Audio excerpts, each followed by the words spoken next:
Good morning. 99 classes के platform पर आपका हार्दिक स्वागत है। कैसे हो आप सभी? आई होप कि आप सभी स्वस्थ हैं एंड मस्त है। जो साथी एसएससी, रेलवे, बैंक, पटवार, एलडीसी, वीडियो, सीटी, चतुर्थ श्रेणी सिपाही कर्मचारी, पशु परिचर आदि की प्रिपरेशन कर रहे हैं, उनके लिए क्लास बहुत ही महत्वपूर्ण साबित होने वाली है, इसलिए वीडियो के अंत तक जरूर बने रहें। क्योंकि मैं यहाँ पर जनरल साइंस के ऑल प्रीवियस ईयर क्वेश्चन जो किसी न किसी एग्जाम में पूछे गए हैं और जो बार बार पूछे जाते हैं उनको टॉपिक वाइज सोल्व कराऊंगा। उनके लिए मैं चैनल पर एक अलग से प्ले लिस्ट बना देता हूँ, जिससे आपको वीडियो इजी तरीके से मिल सके। यदि आप चैनल पर नए हो और अभी तक चैनल को सब्सक्राइब नहीं किया है तो चैनल को सब्सक्राइब जरूर कर दीजिए और इससे आने वाले वीडियो का नोटिफिकेशन आपके पास तुरंत आ जाए। और वीडियो को अपने दोस्तों के पास शेयर जरूर कर दीजिएगा। तो आज का सेशन स्टार्ट करते हैं।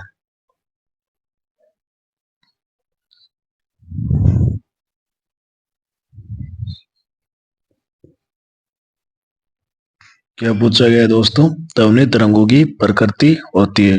क्या पूछा गया दोस्तों? ध्वनि तरंगों की प्रकृति क्या होती है? ध्वनि तरंगों की प्रकृति क्या होती है? अनुदैर्ध्य दीजिए।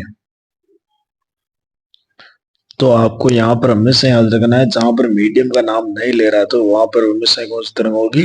अनुदैर्ध्य रही। अगला क्वेश्चन।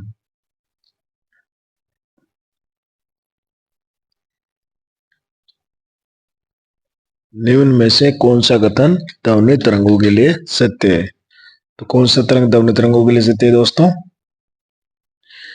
क्योंकि जो ध्वनि तरंगों की चाल होती है वो 0 डिग्री सेल्सियस पर इनकी चाल 332 मीटर प्रति सेकंड होती है। अगला क्वेश्चन।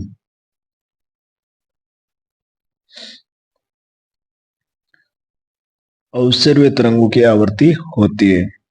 तो अवसर्य तरंग की कौन कौन सी होती है जिनको हम सुन नहीं सकते हैं? जैसे जो हमारे हार्ट बीट हुई, भूकंप का आना, इसी के एग्जाम्पल है। तो अवसर्य तरंगों की आवृत्ति होती है 20 हर्ट्ज से कम।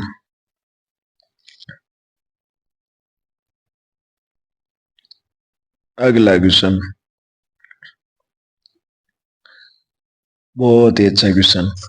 पराश्रव्य तरंगे वे ध्वनि तरंगे हैं जिनकी आवृत्ति। क्या पूछा गया दोस्तों?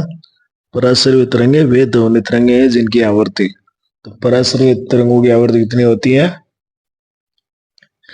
20 किलो हर्ट्ज से अधिक।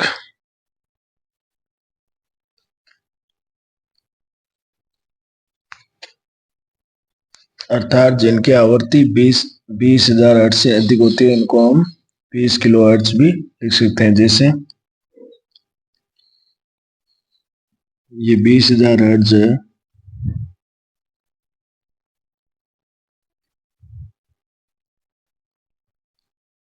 इसको हम 20 किलो हर्ट्ज भी लिख सकते हैं। अगला क्वेश्चन।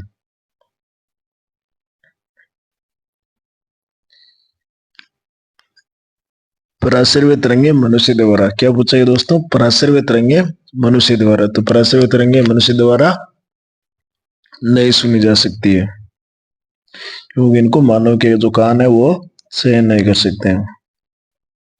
अगला क्वेश्चन।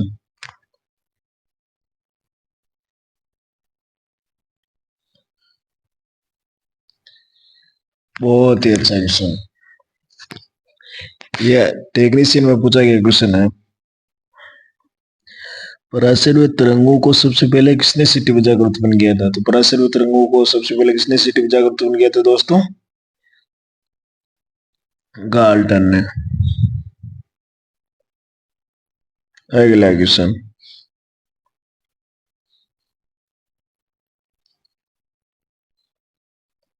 शिकार पर पक्षी या बादों का पता लगाने के लिए चमगादड़ अथवा डॉल्फिन किस परिघटना का प्रयोग करते हैं? किस परिघटना का प्रयोग करते हैं दोस्तों? प्रतिध्वनि का निर्धारण। अगला क्वेश्चन।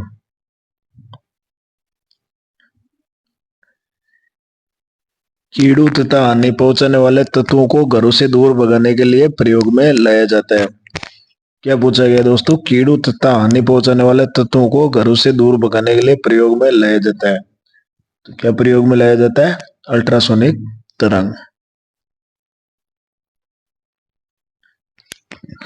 तो आपको यहाँ पर हमेशा याद रखना है, जैसे ऐसे क्वेश्चन वगैरह यदि आए तो जहां पर कीड़ों का नाम ले, जानवर का नाम ले, तो वहां पर आपको हमेशा याद रखना है कि वहां पर अल्ट्रासोनिक तरंग ही होगी। अगला क्वेश्चन, बहुत ही अच्छा क्वेश्चन। ध्वनि का तारतम्य किस पर निर्भर करता है? ध्वनि का तारतम्य किस पर निर्भर करता है? आवर्ती पर। अगला क्वेश्चन, विमानों के आंतरिक भागों की सफाई में किसका उपयोग किया जाता है? तो क्या पूछा गया दोस्तों? विमानों के आंतरिक भागों की सफाई में किसका उपयोग किया जाता है? तो किसका उपयोग किया जाता है? पराश्रव्य तरंग।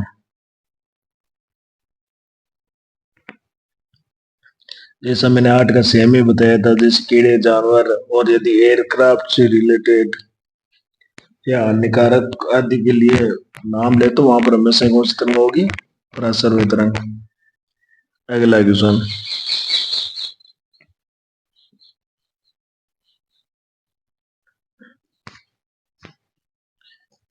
20 हर्ट्ज से 20,000 हर्ट्ज बारंबारता की ध्वनि निम्नलिखित से क्या है? क्या पूछा गया दोस्तों? 20 हर्ट्ज से 20,000 हर्ट्ज बारंबारता की ध्वनि निम्नलिखित में से क्या है? तो इसको मानव सुन सकता है, तो कौन सी होगी? श्रव्य या ऑडिबल ध्वनि। अगला क्वेश्चन,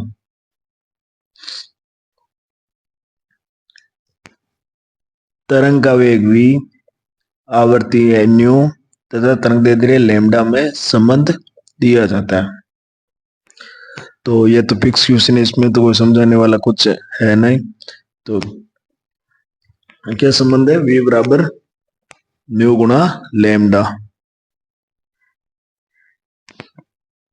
v बराबर न्यू इंटू लैम्डा। अगला क्वेश्चन,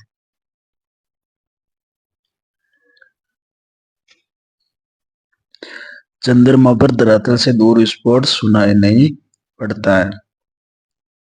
जो चंद्रमा पर धरातल से दूर स्पॉट सुनाई नहीं पड़ता, इसका क्या कारण है? वायुमंडल की अनुपस्थिति के कारण।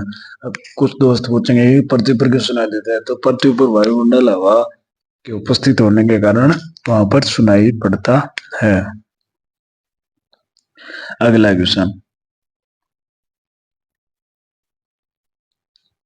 चमगादड़ अंधेरे में उड़ सकती है क्योंकि?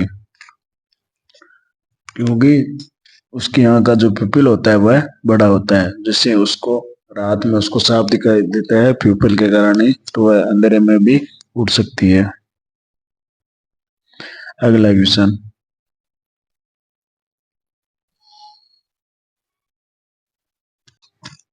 ऐसा क्वेश्चन एग्जाम में 100% आता है। एक या दो क्वेश्चन तो फिक्स आते हैं, तो ऐसे क्वेश्चन को आपको हमेशा ध्यान में रखना है। तो क्या पूछा गया? चमगादड़ रात्रि में किसी वस्तु से बिना टकराए हुए ही उड़ता है।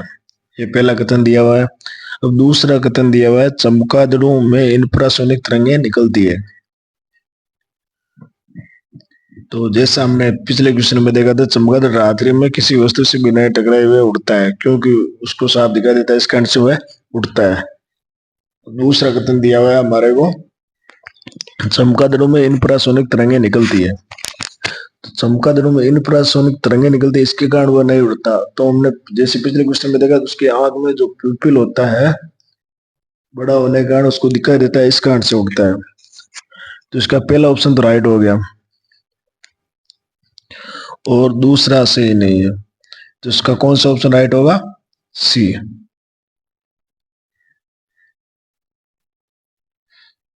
ए तो सही है परंतु आर गलत है। अगला क्वेश्चन,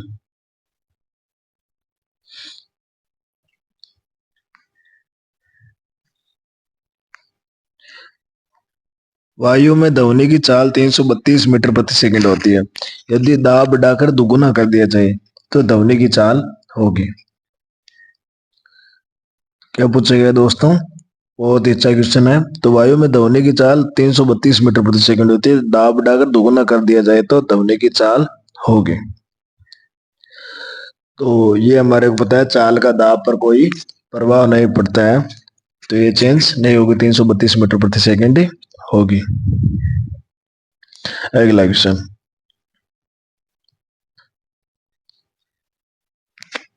द्रव्य में ध्वनि सबसे तेज यात्रा करती है। क्या पूछा गया दोस्तों? निम्न द्रव्यों में ध्वनि सबसे तेज यात्रा करती है। तो ध्वनि सबसे तेज यात्रा किसमें करती है? स्टील में। अगला क्वेश्चन,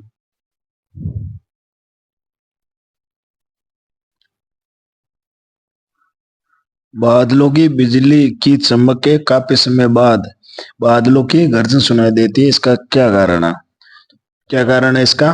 क्योंकि प्रकाश की चाल ध्वनि की चाल से बहुत अधिक होती है। अगला क्वेश्चन, बहुत ही अच्छा क्वेश्चन है। वायु में ध्वनि का वेग लगभग होता है। तो वायु में ध्वनि का वेग लगभग कितना होता है? 330 मीटर प्रति सेकंड।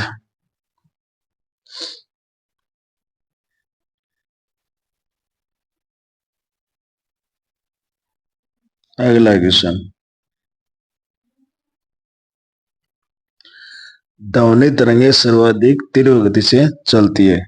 तो ध्वनि तरंगे सर्वाधिक तीव्र गति से चलती है किसमें? ठोसों में। अगला क्वेश्चन, ध्वनि का वेग भिन्न भिन्न माध्यमों में होता है। तो ध्वनि का वेग भिन्न भिन्न माध्यमों में होता है। तो जैसा हमने पहले भी देखा था, जैसे निर्वात में अलग था, ठोसों में ज्यादा था, तो इस कारण से अलग अलग होगा। तो ध्वनि का वेग भिन्न भिन्न होता है, ये तुमने देखा था। और ठोस में सबसे अधिक होता है। तो कौन सा ऑप्शन राइट होगा? बी।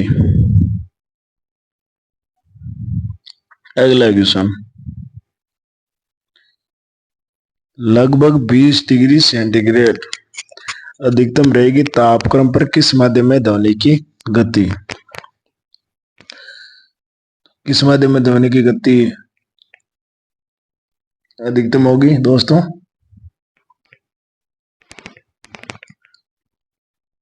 तो यहाँ पर हमारे को 20 डिग्री सेंटीग्रेड तो ये सिर्फ कंफ्यूज करने के लिए दिया गया है। और अधिकतम हमेशा ही लो में रहती है, और वो भी कितनी रहती है? 5120 मीटर प्रति सेकंड।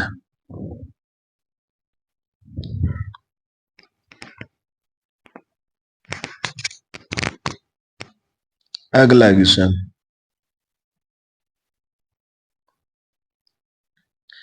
वायु में ध्वनि का वेग। क्या पूछेगा दोस्तों? वायु में ध्वनि का वेग। तो वायु में ध्वनि का वेग होता है तापमान के घटने से घटता है। अगला क्वेश्चन,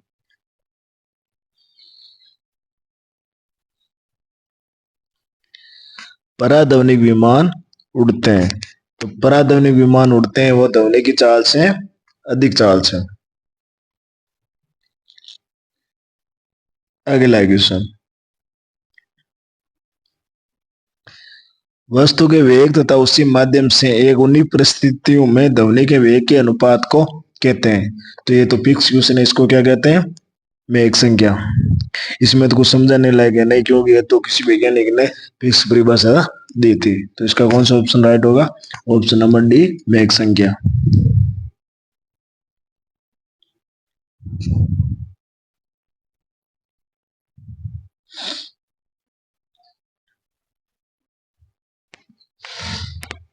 तो आपके लिए एक मोटिवेशन लाइन, जितना कठिन संघर्ष होगा जीत उतनी ही शानदार होगी।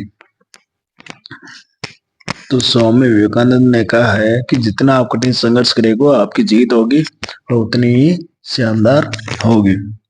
तो इसी जुनून के साथ हम आगे का सेशन स्टार्ट रखते हैं।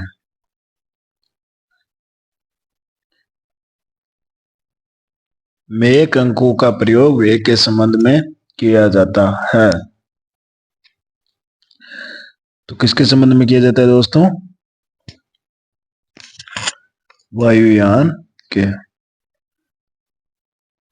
अगला क्वेश्चन, ध्वनि या ध्वनि प्रदूषण मापा जाता है। तो ध्वनि या ध्वनि प्रदूषण किसमें मापा जाता है? डेसिबल में, जिसे हम डी बी से रिप्रेजेंट करते हैं। अगला क्वेश्चन, साधारण बातचीत के ध्वनि की तीव्रता होती है। तो तीव्रता कितनी होती है? 30 से 40 डेसिमल।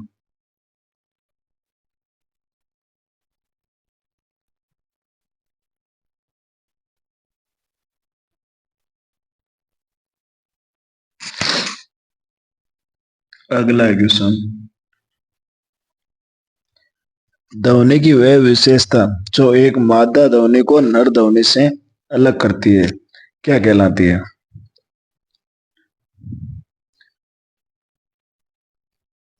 तो क्या कहलाती है दोस्तों? तारत्व। क्योंकि तारत्व का कार्य यही होता है कि ध्वनि को मोटा करना या पतला करना। अगला क्वेश्चन, ध्वनि के किस लक्षण के कारण कोई ध्वनि मोटी या पतली होती है? तो जैसा हमने पहले भी देखा था, तारत्व का कार्य होता है जो ध्वनि को मोटा या पतला करना होता है। तो इसका कौन सा ऑप्शन राइट होगा? तारत्व।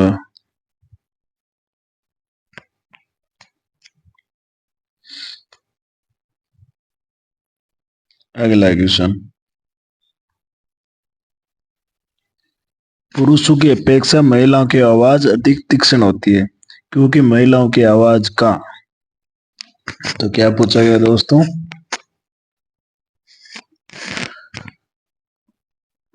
पुरुषों की अपेक्षा महिलाओं की आवाज अधिक तीक्ष्ण होती है, क्योंकि महिलाओं की आवाज का जो होता है वो तारत्व अधिक होता है।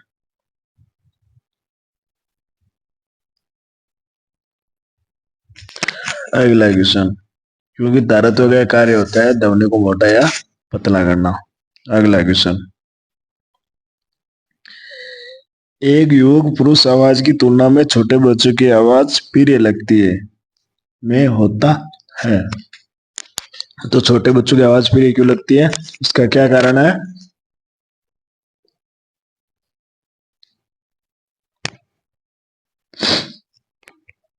क्योंकि बच्चे की आवाज का तारतम्य पुरुष की आवाज के तारतम्य की तुलना में अधिक होता है। इस कारण से बच्चों की आवाज होती है वो जो प्रिय लगती है। अगला क्वेश्चन,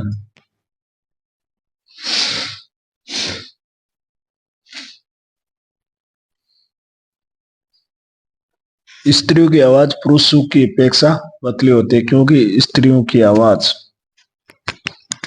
बहुत ही अच्छा एंड सिंपल क्वेश्चन। क्या पूछा गया दोस्तों? स्त्रियों की आवाज पुरुषों की अपेक्षा पतली होती है, क्योंकि स्त्रियों की आवाज ये आवृत्ति अधिक होती है। जैसे हम पहले तो तारतम्य देख लेते हैं, लेकिन यहाँ पे आवृत्ति होगी। तो आपको ये याद रखना, आवृत्ति होती है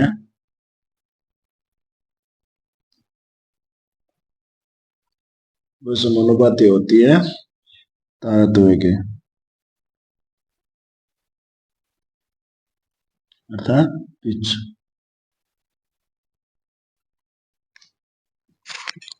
अगला क्वेश्चन, निम्नलिखित में से कौन सा एक वायु में ध्वनि तरंगों द्वारा उत्पादित नहीं होता? तो क्या पूछा गया दोस्तों? निम्नलिखित में से कौन सा एक वायु में ध्वनि तरंगों द्वारा उत्पादित नहीं होता? तो ध्वनि तरंग द्वारा उत्पादित कौन सा नहीं होता? दूरवाण।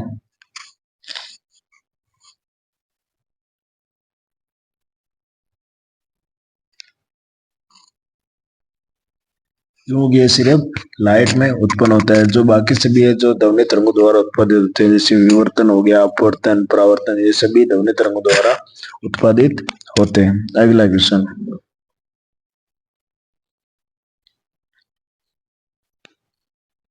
ध्वनि तीव्रता की डेसिमल में वह अधिकतम सीमा जिसके ऊपर व्यक्ति सुन नहीं सकता। तो कितने पर व्यक्ति सुन नहीं सकता? 95 डेसिमल के ऊपर व्यक्ति सुन नहीं सकता। अगला क्वेश्चन, निम्न में से किसके द्वारा सबसे अधिक ध्वनि प्रदूषण होता है? तो किसके द्वारा ध्वनि प्रदूषण सबसे अधिक होता है? हवाई जहाज की उड़ान भरना के कारण सबसे ज्यादा ध्वनि प्रदूषण होता है। अगला क्वेश्चन,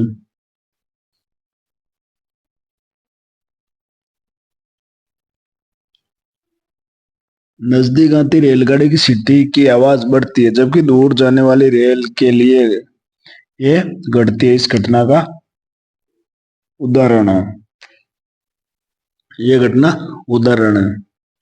तो ये किसके सिद्धांत में कहा गया था?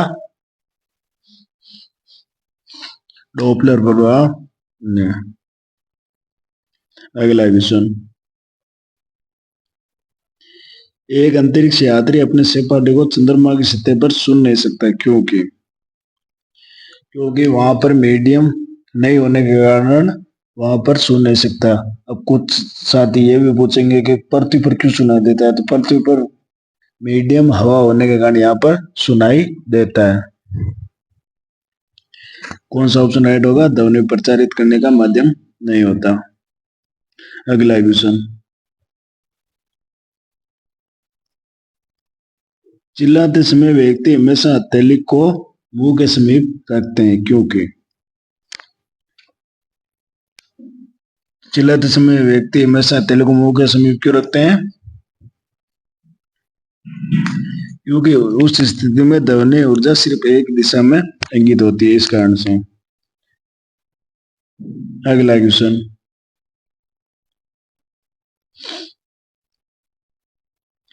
डेसिमल इकाई का प्रयोग किया जाता है। बहुत ही अच्छा क्वेश्चन। डेसिमल इकाई का प्रयोग किसमें किया जाता है? ध्वनि की तीव्रता के लिए।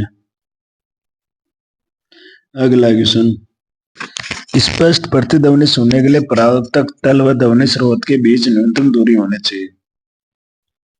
तो कितनी दूरी होनी चाहिए? 17 मीटर। ये सिर्फ लगभग लिखा हुआ है क्योंकि क्वेश्चन में सीधा लगभग ही ज्यादा अगर पूछा जाता है, लेकिन यदि फिक्स पूछा जाए तो कितनी होगी? 16.6 मीटर। अगला क्वेश्चन, रडार की कार्य प्रणाली निम्न सिद्धांत पर आधारित होती है। तो रडार की कार्य प्रणाली निम्न सिद्धांत पर आधारित है। किस सिद्धांत पर आधारित होती है? रेडियो तरंगों का परावर्तन।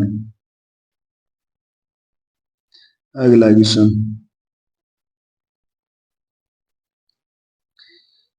किसी प्रतिध्वनि को सुनने के लिए मूल आवाज और प्रतिध्वनि के बीच समय का अंतर होना चाहिए। क्योंकि यह तो फिक्स क्वेश्चन है तो इसको हमेशा याद रखना है। तो इसका कौन सा ऑप्शन राइट होगा? 1/10 सेकंड से अधिक। अगला क्वेश्चन,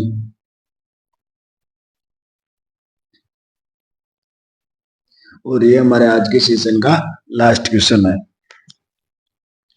तो क्या पूछा गया दोस्तों? ध्वनि का प्रभाव मानव के कान में कितने समय तक रहता है? तो ध्वनि का प्रभाव मानव के कान में कितने समय तक रहता है? 1/10 सेकंड तक।